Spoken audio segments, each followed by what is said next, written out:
waxtaan dañ koy tàmbale Moustapha ci li nga xamante ni démb bëggoon nañ si waxtaan mais amuñu woon temps bi mbirum Amadou Ba mi nga xamante ni mooy candidat Benno Bokk Yaakaar mi ngi jamono ji boo moytul ci li ñu nar a mujjee mooy ni ex candidat Benno Bokk Yaakaar. waaw xam naa ne duñ àgg ci excédé ne su ma liiree xibaar yi ma mujj a dégg mooy président Macky Sall convoqué na tey le SEN muy le secrétariat exécutif national bu APR. te defe naa su ma dégloo li ñu wax ne RTS ñoo ko wax lim nar a def mooy réaffirmer son soutien à Amadou Ba mais Pape Makhtar, moi j'ai envie de dire que le mal est déjà fait. Oui. Le mal est déjà fait dans la mesure où lu Macky Sall defaat ngir jëmbal soutien ci Amadou Ba ngir dëggalaat ne mooy candidat am na lu yàqu ba pare te defar ko dina jafe. Effectivement. dama jàpp ne li nga xam ne moom la ñu wax ne presse bi moo koy bind. ñenn ñi bëgg koo wax ne c'est sur la base de simples rumeurs. dépassé na ay rumeurs. parce que ñun ñi ñëpp toog fii muy Ibrahima di Ayoba di man mii ay journalistes lañ. te bu ñu waxalee yàlla rek xam nañ ñu ne ci côté bee xam nañ ñu ne ci côté bii. te il nous arrive soo déggee yu mel nii nga jël ko téléphone woo koo xam. laaj ko ne ko mais yéen li may dégg seen coalition bi seen candidat bi nangam ak nangam. et très souvent li ngay gën di dégg mooy li nga xam ne mooy liy confirmer tendance yi presse bi di wax que ni effectivement y a problème au sein de la mouvance présidentielle.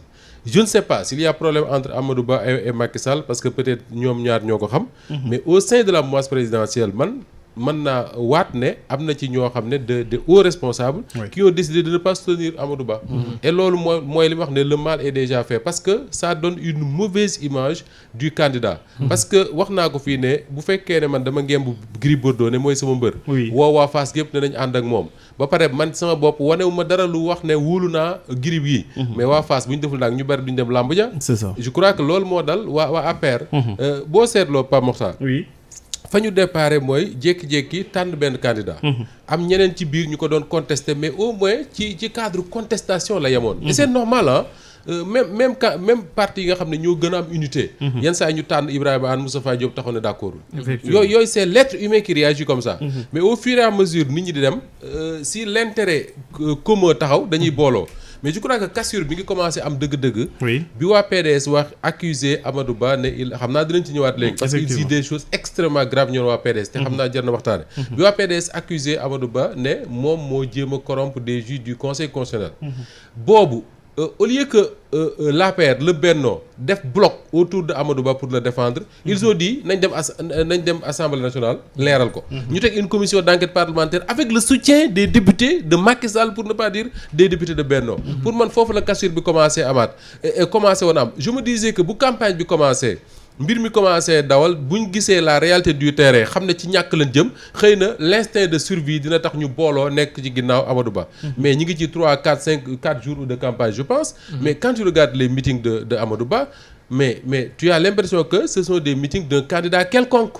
alors que meetingu candidat au pouvoir dafa souvent candidat du pouvoir. dafa am loo xam ne moom la daan tekki. déjà les principaux responsables de l'APR doo leen fa gis. dans les meetings boole ceeg ñu dem ba ci biir meeting bi ñu ne ci biir campagne bi ñu ne Amadou Ba écourté na meeting bu mu doon def. annuler des étapes de Louga ou je ne sais quoi parce que dafa war a ñëw gis si ak Macky Sall. oui ñu ne moo ko sàkku ñi ne Macky Sall moo ko woolu. tey j'ai lu dans la presse que ni non Macky Sall wóoluwu ko moom moo ko sàkku. bi ñëwee ba agsi Macky Sall ne l'a pas reçu. tout ça même bu fekkee ne presse yi ko bind vérifié wuñ ko. ces informations là di génn mën naa nekk des rumeurs xëy na. mais très souvent dafay affaiblir un candidat et je pense que Amadou Ba déjà il n'était pas dans les meilleures conditions pour gagner l'élection bi mais depuis le début de la campagne s'il y a une campagne qui est vraiment plombée c'est vraiment celle de Amadou Ba te kenn tegu ko ku dul les gens yi nga xam ne ñoom la bokkal kaw. aywa Amadou bii mooy voilà beneen mbir boo xamante ne dala na ci kawam ginnaaw bu muy présenter programme am amul benn leader bu jugee benn bokk yaakaar wala sax benn ministre bu dul Pape Malick Ndour bu ma juumul bu ko assisté woon ba sax état bu Mbàkke bi da ko mujjoon reporté est-ce que moom tey jii Amadou Ba jotul quand même mu jël ay responsabilités soit mu jéem a départir de ces gens-là qui refusent de le soutenir wala sax mu démissionner benn yoon bàyyi gars yi continuer seen processus. bon man je pense que dañu nekk ci kanamu ñaari stratège muy président Macky Sall ak Amadou Ba. président Macky Sall malaise bi ñëpp gis nañ ko moom ni ko Moustapha waxee rek ñëpp gis nañ ni y a un réel malaise entre le camp de Amadou Ba et le camp du président Macky Sall en tout cas ay jege ñaale yi nga xamante ni ñoom ñooy génn à chaque fois dans les médias di tirer ci kaw ki nga xamante ni candidat bi nga xamante ni Macky Sall moom la choisir mais pour man stratégie bi nga xamante ni Amadou Ba moom la adopté depuis le début mooy su fekkee Macky Sall daf ma bëgg a renier na ko waxal boppam publiquement mais man du man maay jóg di révolté wu ba sénégalais yi xam ni maak moom suñu diggante neexootul pour man stratégie boobu la adopté et puis il envoie ñi nga xamante ni c'est des collaborateurs ñu dem ci médias yi ñoom itam di mener cette guerre là avec d'autres ñi nga xamante ni ñoo jege yaale Macky Sall ku ci mel ni Cheikh Oumar Sy ku ci mel ni Zahra Iyane Thiam démb gis nga bu mu defee tweet bi après la sortie de Mamadou Diop Decroix bi ñu demee déposer seen recours bi au niveau de la Cour suprême ba Mamadou Diop Decroix génn wax ak presse bi Zahra Iyane Thiam a fait un tweet quand même qui m'a paru bizarre parce qu'il a demandé à Mamadou Diop Decroix de clarifier sa position s'il porte la parole de Benno Bokk Yaakaar ou celle de l'opposition. Loolu quand même pour un membre de l'APR ak soutien de Amadou Ba c'est quand même bizarre. Ça dénote du malaise bi nga xamante ne ñu ngi koy wax te mu am si diggante ñaari camps yi. Même si Amadou Ba n'a jamais défié publiquement Macky Sall, même si publiquement Macky Sall moom tamit mosul wax ni à chaque fois bu génne publiquement day wax ni je renouvelle ma confiance à Amadou Ba Amadou Ba tamit keroog bi muy mujjee jël parole ci dialogue bi li mu wax mooy feddali na kóllëreem Macky Sall ba pare di ko remercier ci choix bi nga xamante ni moom la porté ci moom. Donc pour man ci stratégie boobu lañ nekk démb nag am na yu bëri yu xew tey un grand journaliste boo xamante ni mi ngi ci média yi génn ni Macky Sall dafa changer candidat il a été affirmatif quand même que ni Macky Sall a carrément changé de candidat pour choisir Boun Abdallah Dionne ci guddi gi la ko wax. Nit ñi balaa ñuy accuser le coup camp bi nga xamante ni ñoo féetee ak Amadou Ba maa ngi gis Mamadou Ibra Kane moom dafa mel ni temps yi moom moo gën a jël combat bi sur les réseaux sociaux. moo yenu combat bi après mu tweeté tey ci suba ni kii bi mot d'ordre bi wàcc na. Que waa Benno Bokk Yaakaar ak waa APR ak responsable yëpp ñu ngi leen di woo que ñu suivre Amadou Ba mi nga xamante ni day dellu. mot d'ordre bi yéex naa wàcc de. waaw mais mot d'ordre bi du moom moo ko war a joxe mot d'ordre bi pour man Macky Sall moo ko war a joxe. ñi ngi wax ni audience am na ñii naan audience amagul ñi naan après ñi ngi convoqué bureau politique bi.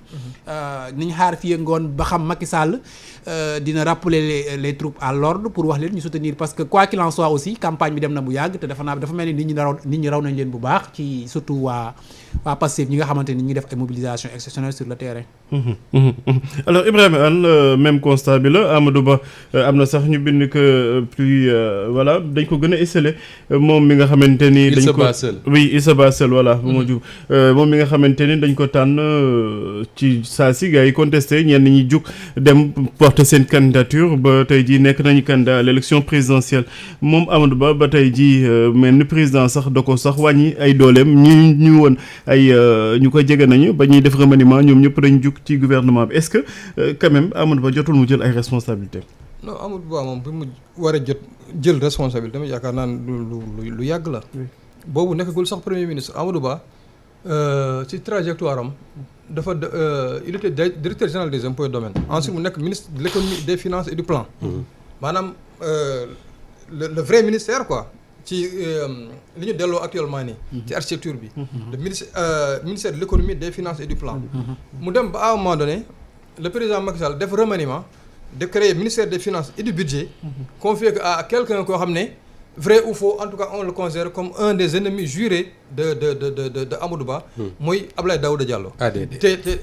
te loolu la conséquence qui s'en est suivie. Oui. C'est que Amadou Ba a migré dem affaires étrangères. Amadou Ba qui n'a pas le profil d'un ministre des affaires étrangères ñu yóbbu ko affaires étrangères donc ministre c'est vrai que ministère moom nekkul ay diplôme ak yooyu mais des fois dafa am benn parcours booy def bu lay prédestiné à un certain poste loolu dafa wone woon un certain malaise boo xam ne qui s'était installé te Amadou Ba après posture bi mu amoon jusqu'à son départ du gouvernement posture boobu dafa wone ne y a quelque chose qui ne marchait pas y a quelque chose qui ne clochait pas ou bien dafa amoon des malentendus sévères entre lui et le président Macky Sall donc loolu bi mu kiiyee mu dem benn moment il a été complètement sorti du gouvernement donc loolu il faut que ñu koy rappeler.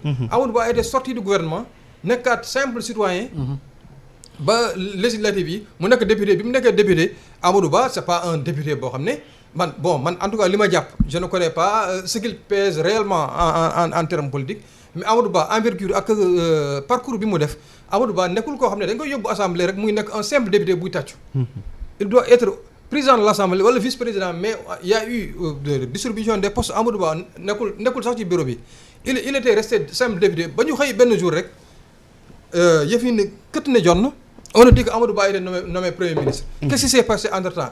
Est-ce que il y a eu des lobbies qui ont joué? Est-ce qu'il y a eu des forces extérieures? Est-ce qu'il y a eu ba Amadou Ba ñu nommé ko premier ministre mais c'est comme si Macky Sall l'avait nommé à contre-cœur. C'est un premier ministre par défaut, un premier ministre à contre-cœur. Oui. Donc lii rek la mën a jur situation bi ñu nekk nii. Mais moi je trouve que Amadou Ba il aurait pu apprendre de Macky Sall. Macky Sall quand il a eu ses difficultés avec Abdoulaye Wade. Il était président de l'Assemblée donc nekkoon deuxième personnage de l'État. Mais quand il a vu la loi Sada Ndiaye mu xam ne lii raam ci ñag bi la jëm. Donc tout ce qui est en train d'être fait là ci moom la jëm c'est pour le déstabiliser, c'est pour le fragiliser. Et les gens ne rataient aucune sortie dans les médias pour davantage le crucifier. Li mu defoon renouvellement yi Moustapha tu étais là. Bien sûr. Donc les renouvellements au niveau du PDS ak yëpp. Abdoulaye Wade dafa xëy benn jour def ci croix. Donc quand il a senti que ne lii fu mu jëm neexul il a préféré tout quitter. bàyyi lépp dem yoonam ma bàyyi leen après dem wuti yàlla. Et yàlla fekk si ko ci loolu Amadou Ba n'a pas eu ça Amadou Ba il a toujours attendu à ce que Macky Sall lui offre le pouvoir sur un plateau d'argent loolu ça n'existe nulle part. En France même en France notre pays de référence là Sarkozy il s'est battu. Il s'est battu au sein de la droite du RPR. Il s'est battu contre les éléphants chiraciens. C'est des gens yoo xam ne ay l'ancien président de la Cour des comptes là c'est des gens c'est des gens solides. C'est des Mohicans. Oui. Mais il s'est battu contre eux à l'intérieur du parti. Sarkozy comment il s'appelle encore que Chirac l'a renvoyé de ministère de l'Intérieur parce que boobu il était ministre de l'Intérieur. Il a voulu même à un moment donné def ko premier ministre. C'était pour davantage xam nga boo nekkee premier ministre tu es exposé. Un premier ministre tu es forcément exposé parce que tout ce qui est négatif luy jëm ci président comme électricité rek. Tout ce qui est négatif comme charge. buy dem ci yow lay dal. buy ñëw ci yow lay dal mais tout ce qui est positif c'est la lumière pour le président donc tout ce qui est négatif pour toi. Amadou Ba a accepté ça. Et je disais hier dans un post Facebook que Amadou Ba vraiment on devrait le surnommer le bois de la politique sénégalaise parce que sa capacité à avaler les couleuvres capacité bu mu am pour avaler des couleuvres man vraiment je suis admiratif de ça mais pour en revenir vraiment à ta question Amadou Ba bi mu waree jël ses responsabilités loolu dafa sax yàgg. Amadou Ba devait prendre son courage à deux mains. Apprendre la leçon de Macky Sall quitter pendant qu'il était temps et savoir que un président surtout un président africain ne va jamais t'offrir un pouvoir sur un plateau d'argent loolu ça ne s'est vu nulle part. Soit da ngay quitter nga nekk en parfaite intelligence ba nga am li nga war a am soit c'est la confrontation quand c'est la confrontation fii on est dans un contexte sociologique où les gens aiment ceux qui se battent et ceux qui sont victimes. Absolument. C'est-à-dire il faut nga quand tu te bats avec le pouvoir. pouvoir bi mel na ku lay noot. mën nga ci récolter ay dividendes politiques. Effectivement loolu ça s'est vérifié avec Macky Sall. Ça s'est vérifié aussi avec Ousmane Sonko.